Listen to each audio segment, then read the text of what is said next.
गुळाची गोडी त्याला तिळाची जोडी, गुळाची गोडी त्याला तिळाची जोडी, नात्यात गंध त्याला स्नेहाचा बंध, नात्यात गंध त्याला स्नेहाचा बंध. मकर संक्रांतीच्या खूप खूप शुभेच्छा. 2024 मधला येणारा सण म्हणजेच मकर संक्रांत. येणारा सण हा पहिलाच आहे आणि महिला जे वर्षभर उत्सुकतेने वाट पाहत असतात तो म्हणजे मकर संक्रांतीचा सण असतो. या सणाला महिलांची खूप घाई गडबड असते, खूप तयारी करायची असते, हळदी कुंकाचं वाण घ्यायचं असतं, त्याचबरोबर साड्यांची खरेदी असते, बांगड्या कोणत्या रंगाच्या घातल्या पाहिजेत, भरपूर अशी पडणारी प्रश्न महिलांना. तर त्यांच्यासाठी हा व्हिडिओ खूप महत्त्वाचा आहे. यावर्षी कोणत्या रंगाच्या बांगड्या घालणं शुभ आहे आणि कोणत्या रंगाच्या बांगड्या घालणं टाळायचं आहे याची माहिती मी तुम्हाला याच्यामध्ये सविस्तर देणार आहे आणि बांगड्या घालण्याचं महत्त्व काय आहे हे सुद्धा तुम्हाला याच्यामध्ये स्पष्टीकरण तेही सांगणार आहे. बांगड्या हे सौंदर्यच वाढवत नाही तर आरोग्यासाठी पण तेवढ्याच फायदेशीर आहेत. आपल्या हिंदू धर्मामध्ये महिलांसाठी काचेच्या बांगड्या घालणं जास्त शुभ मानलं जातं. काचेच्या बांगड्या तसं बघायला गेलं तर धार्मिक महत्त्व तर आहेच, पण ज्या घरांमध्ये महिलांच्या हातात काचेच्या बांगड्या वापरल्या जात असतील तर खूपच चांगलं, कारण बांगड्यांच्या आवाजाने घरातील नकारात्मक ऊर्जा अजिबात राहत नाही आणि घरातील वातावरण प्रसन्न आणि सकारात्मकतेचे राहते. ज्या घरामध्ये स्त्रियांच्या हातात सतत बांगड्यांच्या आवाजाने लक्ष्मीचा वास कायम राहतो असेही म्हणलं जातं. दुसरीकडे धार्मिक मान्यतेनुसार काचेच्या बांगड्या सौभाग्याचं प्रतीक मानलं जातं. बांगड्या घातल्यामुळे मनगटापासून सुमारे 6 इंचापर्यंत अनेक एक्युप्रेशर पॉइंट आहेत, ज्याच्या दाबामुळे शरीरातील थकवा नष्ट होऊन ऊर्जा शिल्लक राहते.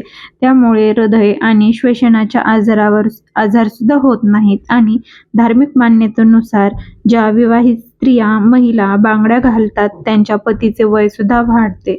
बांगड्यांच्या आवाजाने स्त्रियांच्या मनावर सुद्धा शुभ प्रभाव पडतो. म्हणून पूर्वी प्रत्येक स्त्रियांच्या हातामध्ये भरपूर बांगड्या असायच्या.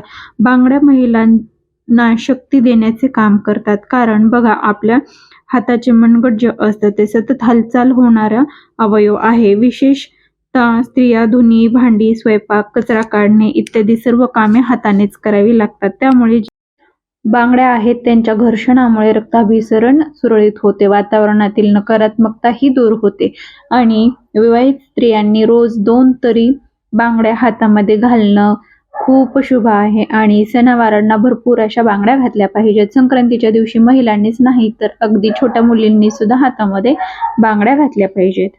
बांगड्या घातल्यामुळे आदिशक्ती तत्वाची ऊर्जा मिळते. बांगड्यांचे शुभ रंग सांगायचे झालेच तर आपल्या हिंदू धर्मामध्ये हिरवा रंगाला जास्तीचे प्राधान्य आहे. बांगड्या घालण्यासाठी शुभ रंग मानला जातो, विशेष मानला जातो. हा रंग सौभाग्याचं प्रतीक आहे. विशेष म्हणजे देवीच्या गाभाऱ्यामध्ये सुद्धा हिरव्या रंगाच्या बांगड्या घातल्या जातात. आवर्जून तिथेही आपण जाऊन घालत असतो, भरल्या जात असतात आणि देवीला सुद्धा आपण हिरव्या रंगाच्या बांगड्या, साडी, चोळी आपण हिरव्या रंगाचीच देत असतो. म्हणून हा रंग जो आहे ते सौभाग्याचं प्रतीक मानलेला आहे.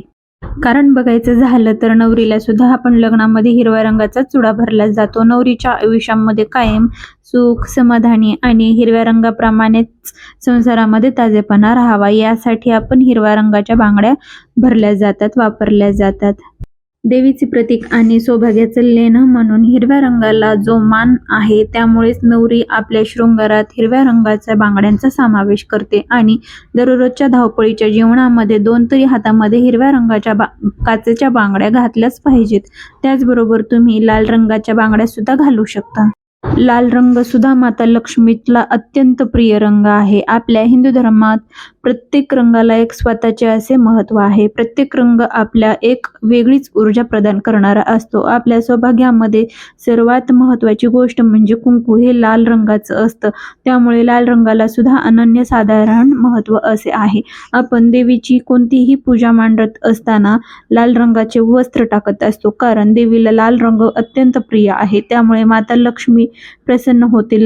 लाल, हिरव्या बांगड्यांपैकी तुम्ही पिवळ्या, केशरी, गुलाबी या रंगाच्याही बांगड्या वापरू शकता. काळ्या आणि पांढरा रंग सोडला तर इतर कोणत्याही रंगाच्या वापरता येतात. आणि यंदा संक्रांत काळ्या रंगावर आलेली आहे, त्यामुळे आपल्याला काळी साडी आणि काळ्या बांगड्या अजिबात वापरायच्या नाहीत, जेणेकरून आपण जे लक्ष्मी मातेनं परिधान केलेले वस्त्र असतात, संक्रांतीने जे परिधान केलेले वस्त्र असतात, तो रंग आपल्याला यावर्षी घालायचा नसतो. तर यावर्षी संक्रांत काळ्या रंगावर आलेली असल्यामुळे आपल्याला काळा रंग आपल्या साडीमध्ये पण घालायचा नाहीये आणि बांगड्यांमध्ये तर आपण अजिबातच वापरत नाहीत. यावर्षी मकर संक्रांतीने काळ्या रंगाचे वस्त्र परिधान केलेले असून त्याच्यामुळे आपण जे मकर संक्रांतीने वस्त्र घातलेले असतात, परिधान केलेले असतात, त्या रंगाचा आपण कोणताही वापर करत नसतो. आपल्या हिंदू धर्मामध्ये कोणतेही शुभ कार्य करत असताना किंवा सणवारासाठी आपण काळा रंग थोडासा वर्जच करत असतो. त्याचबरोबर बांगड्यांच्या सोबतच आपण काचेच्या ज्या बांगड्या भरल्या जातात त्याच दिवशी आपण पाठीमागे लाखेचा चुडा भरला जातो आणि त्याच्या पाठीमागे एक पाटली घातली जाते. अशा प्रकारे आपल्या बांगड्यांचं जे विधी आहे तो संपन्न होतो. आणि म्हणायचं झालं तर शुभ रंग म्हणायचं झालंच तर कोणत्याही रंगामागे एक त्याचं स्वतःचं असं महत्त्व आहे. त्याच्यामुळे आपण लाल रंगाची किंवा हिरव्या रंगाची किंवा पिवळ्या रंगाची हे तीनही रंग शुभ आहेत. त्याचबरोबर केशरी कोणताही रंग आपण वापरू शकतो. तर घालायचं झालं तर हिरवा रंग हा सौभाग्याचं लेणा असल्यामुळे शक्यतो आपण हिरव्या रंगाची बांगड्या आपण वापरायला पाहिजेत.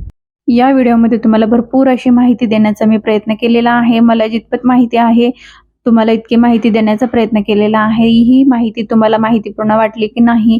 नक्कीच वाटली असणार. जर तुम्हाला या व्हिडिओतील माहिती थोडी आवडली असेल तर लाईक करा आणि चॅनलवर नवीन असाल तर नक्कीच सबस्क्राईब करा, म्हणजेच येणाऱ्या नवीन व्हिडिओचं नोटिफिकेशन तुमच्यापर्यंत पोहोचेल. पुन्हा भेटूया अशाच नवीन एका व्हिडिओसोबत. तोपर्यंत धन्यवाद. Bye bye.